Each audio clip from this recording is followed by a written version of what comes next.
Buy Fidelity's FXNAX or individual treasuries instead. Hello, Diamond NestEgg members, super savers, and course fans. I hope you're healthy and well. So, with everything that's going on in the world currently, we've been getting more questions from our community about how you can keep your core portfolio safe while potentially earning a bit of extra return on top. Specifically, many of you have been asking about FXNAX, Fidelity's popular U.S. bond index fund, which is showing a 4.3% 30-day SEC distribution yield at the time of this taping on April 18th, 2026. And you're wondering whether investing in FXNAX is as safe as investing in Treasuries directly. So, with that in mind, here are the three topics that we'll be covering today. 1. What do you need to understand about FXNAX or any other fund you're interested in? 2. How can you compare FXNAX's returns to a direct investment in individual treasuries? And 3. Would we personally choose FXNAX or a similar term treasury? And while we will be focusing primarily on FXNAX in this video, the methodology we'll be walking through can be applied in principle to other bond funds that you may be interested in. Let's dive in now, folks. What do you need to understand about FXNAX or any other fund you're interested in? Let's set aside returns and expense ratios for the time being. We'll get to that shortly. Personally, when I look at a fund, there are three key aspects that I want to understand before anything else. First, what is the fund investing in? In the case of FXNAX, Fidelity's Intermediate Core Bond Index Fund. The fund overview section tells us that FXNAX seeks to provide investment results that correspond to the aggregate price and interest performance of the debt securities in the Bloomberg U.S. Aggregate Bond Index. And it continues, normally investing at least 80% of the fund's assets in bonds included in the Bloomberg U.S. Aggregate Bond Index. The Bloomberg U.S. Aggregate Bond Index is a broad-based flagship benchmark that measures the investment-grade U.S. dollar-denominated fixed-rate taxable bond market. So, let's take a quick look at the portfolio composition to see what this actually means. This table on Fidelity's website per March 31st, 2026, tells us that FXNAX holds 45.46% U.S. Treasuries, as well as a smattering of U.S. agencies, these 0.24% here, and a small 2.48% of other U.S. government-related bonds. These will basically all be explicitly or implicitly guaranteed by the federal government, as will the majority of the mortgage-backed securities in the portfolio. These 23.89% of MBS pass-through bonds here. For our VIP Investment Club members, please check out our mortgage-backed securities mini-series here in the member zone if you want a refresher on MBS. Moving on to corporate bonds, these make up 25.67% of FXNAX's portfolio. And from this portfolio holdings list, the latest on their website at the time of this taping, we can see that the largest corporate bond positions are from Morgan Stanley, Verizon, and Citibank.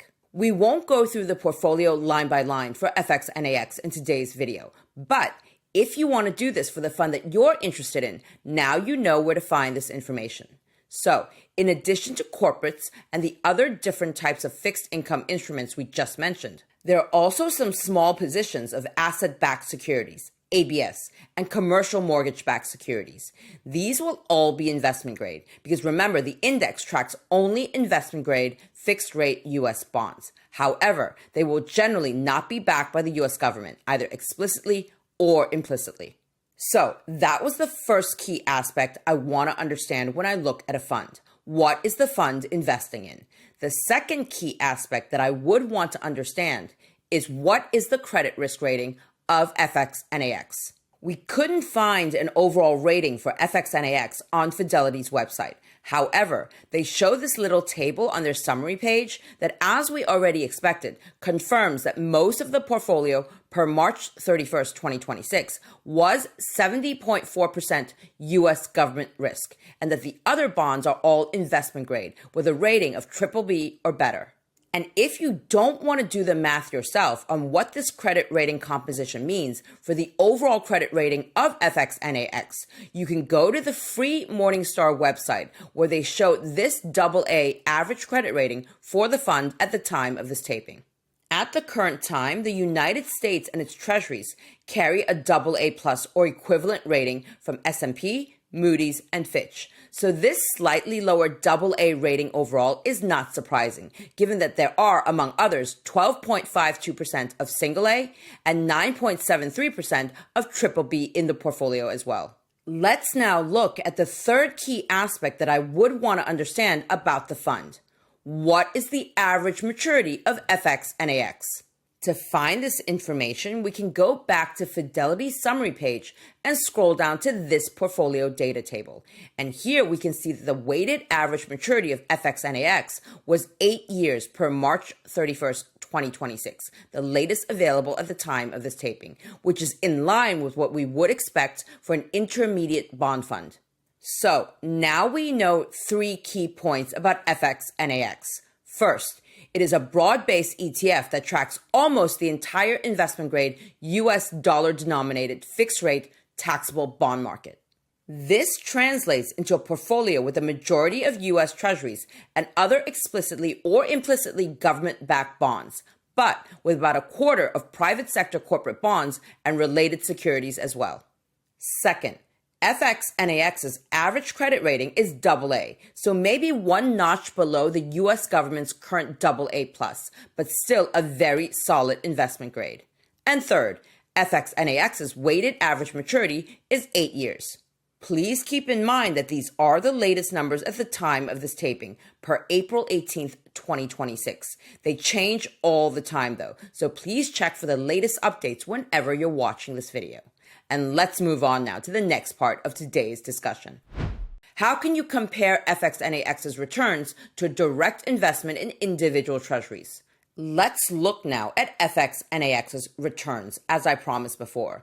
And let's begin with total returns, as this is where holding a fund is always different from buying individual bonds and holding them to maturity. As our Diamond NestEgg members and regulars know, total return numbers reflect both the capital gains and losses of the fund, essentially the changes in the fund's share price, as well as any payouts, cash payments to the fund owners. Total returns are already net of expenses, which means for FXNAX, you don't need to deduct the modest 2.5 basis points in expenses that it charges per year again. This table from Morningstar shows us that the annual total returns have been fluctuating in line with bond yields and bond prices over the past years. We see highs of 8.48% in 2019 and 7.8% in 2020 when rates went down steeply. Remember, it's always rates down, prices up for bonds. Then FXNAX had a bad year with a total annual return of minus 13% in 2022 when the Fed reversed course and raised rates again to fight inflation.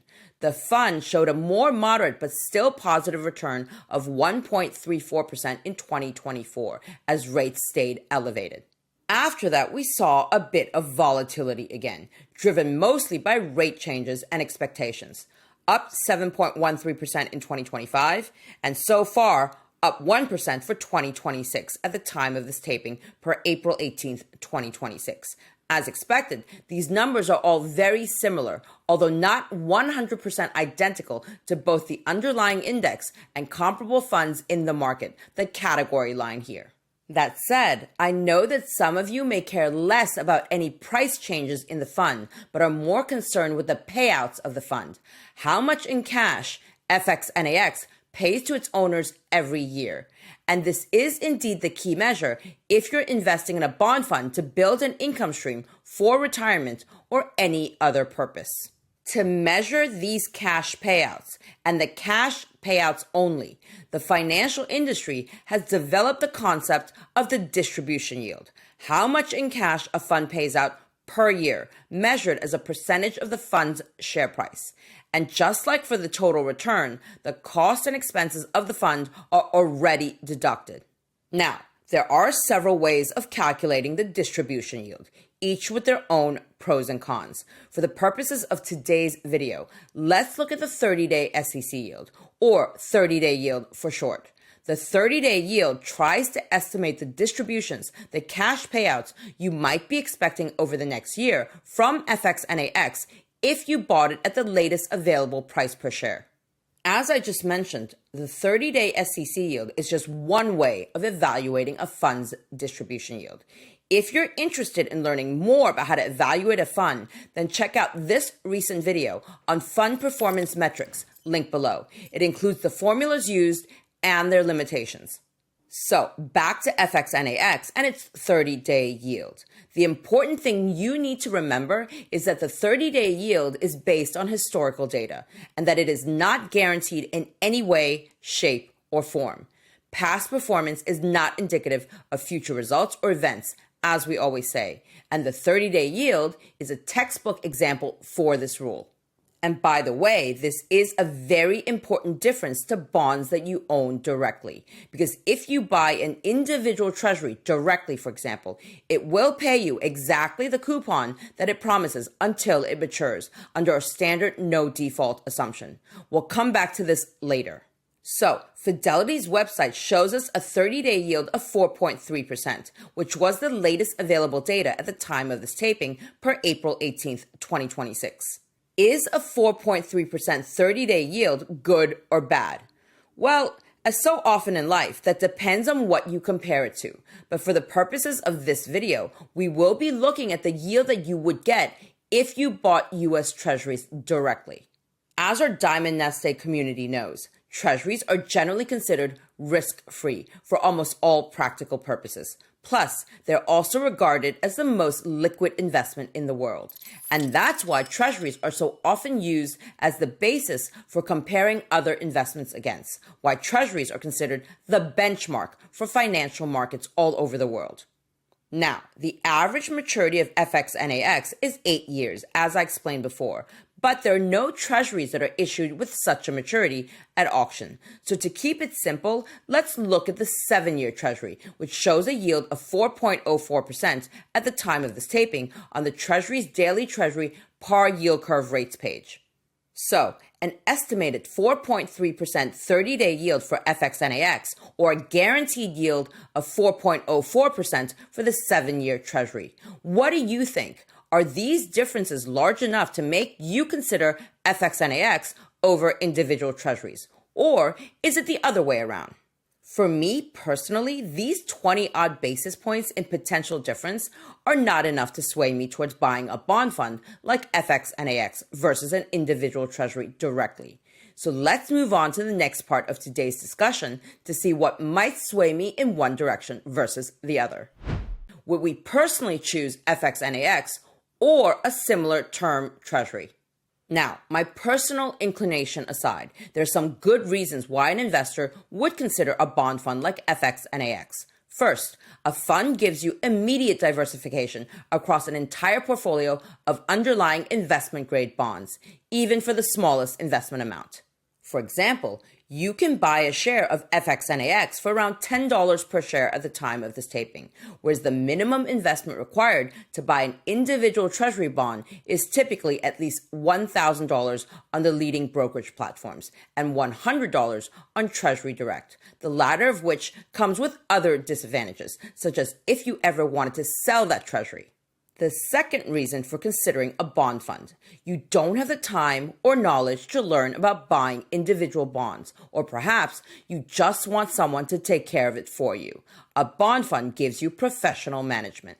And third, bond funds are generally liquid, especially when compared to holding individual corporate, municipal, and/or foreign bonds. However, this may be less relevant if you own mostly treasuries, which in our mind, as I stated earlier, continue to be the safest, most liquid investment in the world for all practical purposes. That said, and as many of our Diamond NestEgg regulars know, I'm generally a big fan of buying individual bonds and holding them to maturity. This investing approach gives you 3 main advantages, what we here at Diamond NestEgg call the 3 C's of buying individual bonds. The first C is for clarity. You know what bonds you own in your portfolio and why you own each one, so you won't have any sudden surprises here. The second C is for control. Control over the bond selection process. You decide what to buy, as well as control over the amount and timing of interest payments and principal repayments. And the third C is for cost. You may have some unavoidable transaction fees for individual bonds, but you won't have to pay for external managers and their overhead. Bond beginners, folks, please refer back to the bonus videos here on why buy individual bonds and why buy bond funds for a refresher on anything we'll be talking about here today. Bond masters, folks, please refer back to Module 5 and in particular these videos here on individual bonds versus bond funds for more details. And these three C's, clarity, control, and cost, are the reasons that I would probably go for a direct purchase of treasuries in such a case where the portfolio and risk profiles aren't that different, but the difference in yield is just so small. Because if I buy treasuries directly and hold them to maturity, I have the following advantages over an investment in FXNAX or any comparable fund. My yield and my interest payments are locked in. I know at the time of purchase what my overall yield will be to maturity, how much in interest payments I will get, and when I will get them. Remember, this is not the case for FXNAX or any other fund, where the managers can and do buy and sell bonds on an ongoing basis, which may impact yields and interest payments for the future. The 30-day yield, to say it once more, is calculated based on historical data and not a forward-looking guarantee in any shape or form. And this point about the certainty in interest payments and cash flows can be especially important for an investor who is close to or already in retirement and reliant on those cash flows for their daily living. With treasuries that I own directly, I will also get a big principal repayment at maturity that I can plan for, whereas a fund never matures. And I'll have to sell the fund at the then current market price if I ever need the money or want to exit for any other reason. And finally, the ratings for treasuries are still one notch above the average rating for FXNAX, a function of the lower rated paper that the fund adds to its portfolio to diversify and maybe get a slightly higher yield, as we discussed earlier. And of course, the interest earned on treasuries is 100% exempt from state and local taxes when held in a normal taxable brokerage account, while FXNAX has a large portion of bonds whose interest will be fully taxable at all levels if held in a normal taxable brokerage account, including the MBS and the corporate bonds in the portfolio. And if you live in California, Connecticut, or New York, and have FXNAX in a normal taxable brokerage account, do note that last year, in 2025, this fund did not meet the minimum investment in U.S. government securities required to exempt the distribution from tax in those states. Now, that's me, and as I always say, everyone's financial journey is different. So you'll need to decide for yourself what's best for you based on your individual circumstances, goals, and expectations. Drop a comment below and let me, Marcus, and the community know, is your preference for FXNAX or individual treasuries? And what do you hold in your fixed income portfolio? Primarily bond funds, individual bonds, or relatively even combination of both? And as always, we'd love to invite you to come join our private VIP investment club and to continue the conversations with me, Marcus, and our other VIP members, and to learn about what others like yourself are doing right now to protect and grow their nest egg. Visit our website at www.diamondnestegg.com and click on this yellow private VIP investment club button to learn more about the latest happenings in our growing member community. I've linked everything below this video for you as well. All right, Diamond NestEgg members, super savers, and course fans, I hope you enjoyed today's video and learned something new. And see you again very soon with more brand new wealth building content for your financial journey.